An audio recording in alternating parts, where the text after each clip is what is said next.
পিতা শাকযুক্ত করলা সবার পছন্দ না হলেও এটি কিন্তু অত্যন্ত পুষ্টিকর একটি খাবার।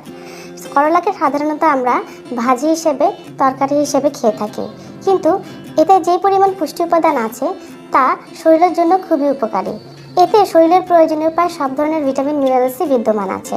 করলায় রয়েছে পালং শাক থেকে দ্বিগুণ পরিমাণে ক্যালসিয়াম এবং কলা থেকে দ্বিগুণ পরিমাণে পটাশিয়াম, যা আপনার ক্যালসিয়াম এবং পটাশিয়ামের উভয়ের ঘাটতি পূরণ করতে কিন্তু সাহায্য করবে। সাধারণত পটাশিয়াম শরীরের রক্ত চাপ স্বাভাবিক রাখার ক্ষেত্রে সাহায্য করে এবং ক্যালসিয়াম হাড় মজবুত এবং হাড়ের সুস্থতা বজায় রাখার ক্ষেত্রে খুবই উপকারী। এছাড়া যাদের স্কিন ডিসঅর্ডার রয়েছে অথবা অ্যালার্জির সমস্যা রয়েছে তাদের জন্য কিন্তু করলার রস অত্যন্ত উপকারী। প্রতিদিন করলা খেলে যারা সাধারণত ডায়াবেটিস রোগীরা আছেন তাদের জন্য এটি একটি উত্তম খাবার। করলা রক্তে ইনসুলিন রেসিস্ট্যান্স বাড়িয়ে দেয়, যার ফলে যারা ডায়াবেটিস রোগী আছেন তাদের প্রতিদিনের খাবারের তালিকায় করলা গ্লুকোজ লেভেল নিয়ন্ত্রণে রাখতে অত্যন্ত সাহায্য করে। এছাড়া করলায় বিদ্যমান ভিটামিন সি এবং অ্যান্টিঅক্সিডেন্ট ত্বক এবং চুলের সুরক্ষায় অত্যন্ত কার্যকরী ভূমিকা পালন করে।